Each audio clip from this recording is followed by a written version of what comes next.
So is Swedish really a difficult language to learn?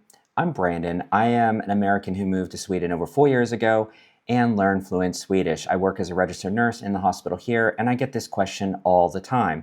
And of course, as with so many things, the answer is, it depends. Let's talk about that. So we're going to talk about what makes it easy, what makes it hard, and some things that are a little bit surprising to some Swedish learners. And yes, we're going to talk about pronunciation because that's where it gets a little weird. So a lot of people think Swedish is a difficult language for many different reasons, and one of them being the pronunciation just sounds so foreign. Perhaps your first exposure to hearing Swedish or something that you thought was Swedish was hearing the Swedish Chef off of the Muppets.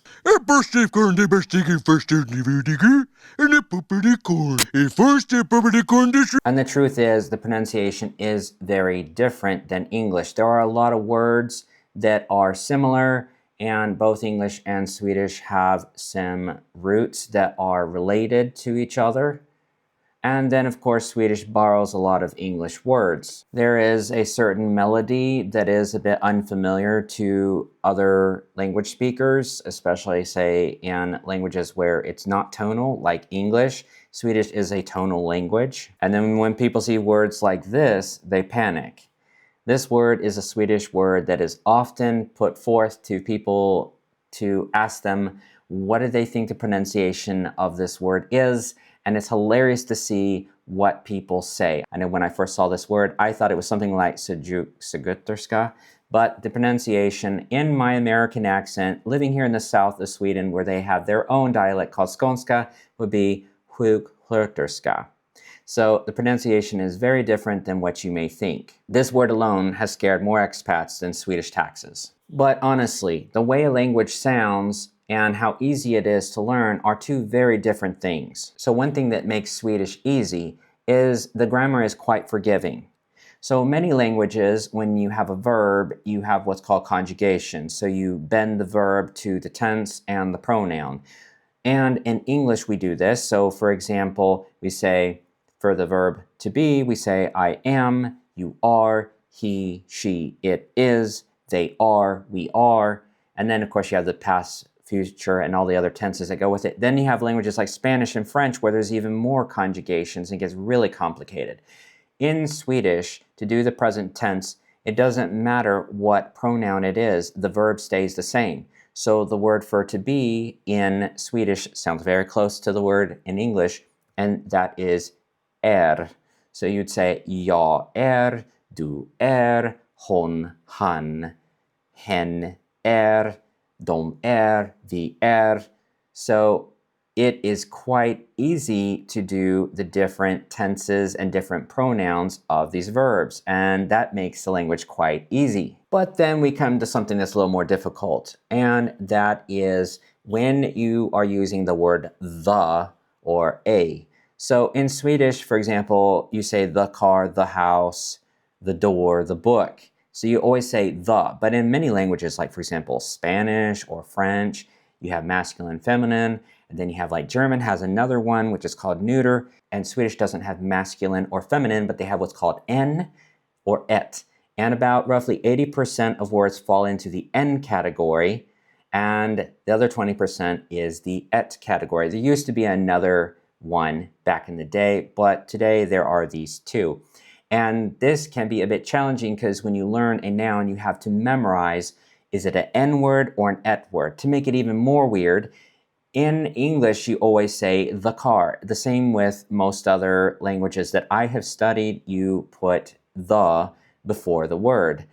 And in Swedish, you put it at the end of the word and connect it. And there's a lot of interesting bending of the nouns and spelling changes that you have to memorize. So for example, the word for car in Swedish is bil, and to say the car, you would say bilen.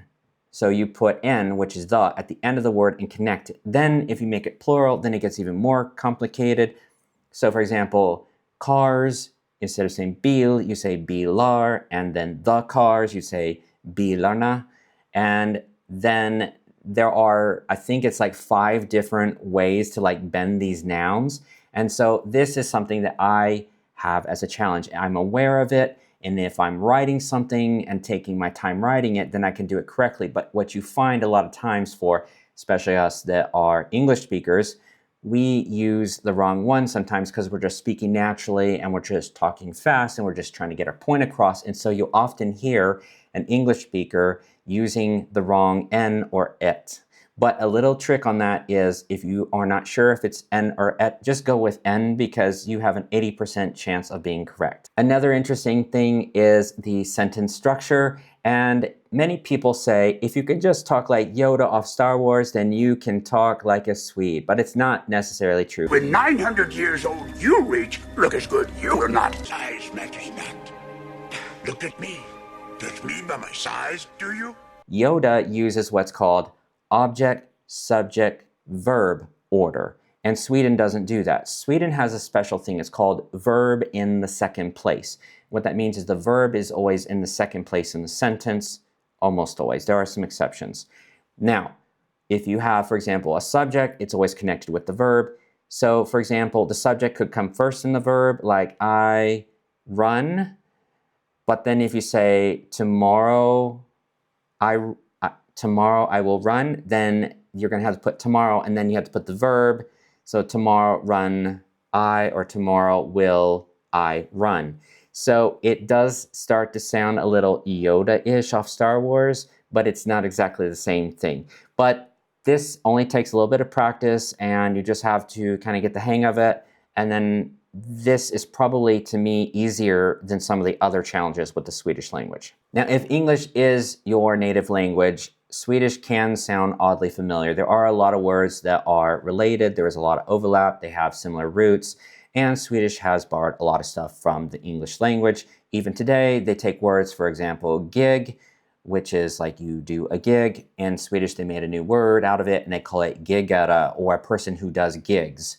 And so there is quite a bit of overlapping. But then you also see words that are false friends, and you think it means a certain thing in Swedish that it means in English. Then you have words that they look the same, they're spelt the same, but then they may have tons of many different meanings. So an example I could use would be the word sticka.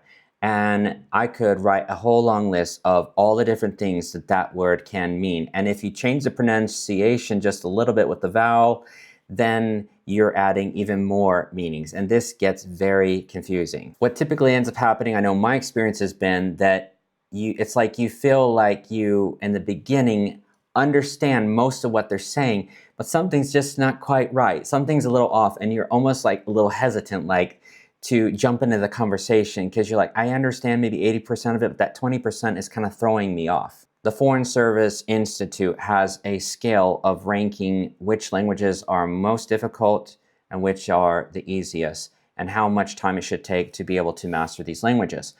And Swedish actually ranks among the easiest, along with Norwegian and some of the Romance languages. Then on the other hand, you have at the hard end of the scale, things like Arabic, Chinese, and Korean. So Swedish, they say, should take with continuous study. If you really go all in, you should be able to communicate in Swedish within 24 weeks. So if Swedish is so easy to learn, then why do so many people complain about how difficult it is to learn, or that they've been here in this country for 10 or 20 years and still cannot speak Swedish? Well, there is a very good reason. In Sweden, many people can speak some or a lot of English. In fact, Sweden has one of the highest amounts of people that speak English as a second language, and many Swedes now have learned it from a very young age. And that is a blessing and a curse, because if you're new here in the country and you're just trying to get integrated, then it can facilitate coming into the country, getting a job, doing everything you need to be doing to have a functional part of society. However, if you need to learn the language, this can be a challenge, because really to learn a language, the best way to do that is integration. And so if you're working in a place where they speak English, and if you come home and you're speaking English or some other language, of course, at home, then that's going to make it more challenging to learn the language. And that's what a lot of people find, is that they are around people that are speaking English all the time. Another thing Swedes do to try to facilitate conversation, they see that you're struggling with Swedish and they automatically switch over into English. So then you're not getting that practice that you want. Then there's a third factor, and that is something that I come into, not real often, but it does come up once in a while. And that is like, for example, my elderly patients that are shut-ins, maybe they could speak English in the past and they don't get to speak it that often. So as soon as they see someone who speaks English, they want to practice so that they can improve their English. What I think really makes the Swedish language so difficult is mostly the pronunciation. So in Swedish, you have betoning, which is intonation. And this exists in many languages, for example, in some of the Asian languages, but it's not to the extent of, say, like Vietnamese, which has 6 different tones. But it does exist in Swedish, and the tone that you use and the melody that you use to say the word can change the meaning. And I'll give you an example. The word for banana is banan, but if you say banan, then you're saying the lane, like a bowling lane or the lane on the road or the lane that you ride your bicycle in. So the intonation is very important. But the thing that's even harder for me than intonation as an English speaker is the vowels. So Swedish has more vowel sounds than in English. And on top of that, they have some extra vowels that don't exist in English. And then they have what's called long and short vowels. Now, we have in English what's called long and short, but it's not the same thing. In Swedish, depending on what consonants follow a vowel, where the vowel falls in the word, how many consonants are there, then that will affect if the vowel is long or short. Then a lot of these vowels, to a Swede, they may take it for granted and say, well, I can clearly hear the difference. But to a person who's not a native Scandinavian language speaker, it's very difficult for us to hear the variation. So I'll have on the screen some examples of some vowels that to me sound very similar, and it's very, very difficult. I really have to make a focused effort to say them as good as I can. And I'll give you an example. So for example, the word, there's fått, which is like received, but then if you say fått, then it's like foot. And I know I'm getting it wrong, and I know I'm going to get a lot of criticism in the comments, but that is the way it is. I am not a native Swedish speaker, and so it is what it is. And I will have to deal with this probably to the day that I die. I will never sound like a truly native Swedish speaker. But as an example, where I work in what's called fotmottagning, and I have to make sure to say it really long, like fot, like unnaturally long, longer than a Swedish person would. I understand what they're saying, but for some reason, if I say it just a little bit off, then they're like, where are you ringing from? Another thing is the word fotmottagning is not a normal Swedish word, but that's what the name of the clinic is where I work. So what I learned is I have to stretch out the vowel extra long, longer than natural than a normal Swede would, and I rarely have any trouble with a person not understanding me. But in the beginning when I would say like fotmottagning, I do it a little too fast, and then people are like, where are you ringing from? And so I'd say that is biggest challenge for me is the long and short vowels. And I find a lot of times people will criticize me and they'll say, you speak good Swedish, but like your vowels, you're mixing up the long and the short. And I'm like, okay, show me what I'm doing wrong, help me. And they'll say it, and then I'll try to copy, and I'm like, isn't that like exactly what I said? Then you have another problem, and that is in Sweden, there's so many dialects. Like you can go from one city and drive 30 minutes and the accent changes and the words change too. For example, I live in Skåne, and the word in the rest of Sweden for example, wheelbarrow is skottkärra, and here they say rullebör. So you have to like not just learn pronunciation is different, but also like the words. Another example is the word for abdomen in the rest of Sweden is buk, so you say buk. And here you'll often hear people changing the K to a G, and they'll sound like bug. So there is a bit of influence from Danish, which makes that a bit complicated. And then you have a whole lot of other dialects like Älvdalska, which is very controversial. Some people say, is it a language or is it a dialect? Honestly, I think Swedish is a very easy language to learn, but a difficult language to master. But it doesn't really matter. The important thing is not perfect Swedish, but functional Swedish. As long as they're understanding what you're saying, and they can always ask you if you say something a little off, and they can ask you for clarification, you can explain yourself. You can usually tell by maybe some visual cues that maybe they're not quite getting it, and then you just reword yourself. So if you're thinking about learning Swedish, don't be scared, just do it. learn to have a good sense of humor. I know I've said some crazy stuff. I've even said some bad words. These are always fun things to look back at. I have a crazy story the other day. I say the other day, it was a couple years back when I was first learning Swedish. I had a patient call me and they said on the telephone that they were not going to be able to make their appointment to the department where I worked and they needed to cancel the appointment. And they were saying all this in Swedish, and I knew that in Swedish, sometimes they use English words to kind of spice things up to make it sound a certain way. And so the person said, jag måste avboka min tid för att jag har ingen leg. So I need to cancel my appointment because I don't have any, and then he said the word leg. So my brain automatically, I wasn't familiar with the word leg, and my brain automatically thought leg. And I'm like, I work in the foot department. So is he saying I need to cancel my appointment because I don't have a leg? So I was a bit embarrassed, and I knew it was a sensitive subject to talk about amputations, right? It like maybe they just had an amputation and I didn't want to bring up some trauma or something like that. And so I was like, okay, how am I going to like ask this in a nice way?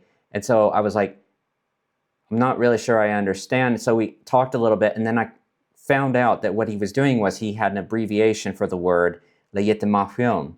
Legitimation is your identity. So he had no ID card, and he's saying he had to cancel his appointment because he had no ID card, and he was calling it a leg. And so I told my teammates about it later, and they just died laughing. They thought it was hilarious. But you're going to have things like that happen. You will never know the language perfectly. There will all the time be new words popping up, especially in a place like Sweden that has different dialects. It is what it is, and you just have to just laugh and have a good sense of humor. So I want to know, are you learning Swedish? If so, how's the process going? Make sure if you want to continue to see more information about immigration and integration here in Sweden, as well as other Swedish-related things, make sure to subscribe and leave a comment down below. Let me know how your journey is going with learning the Swedish language. Be kind to yourselves and be kind to others. Have a great day.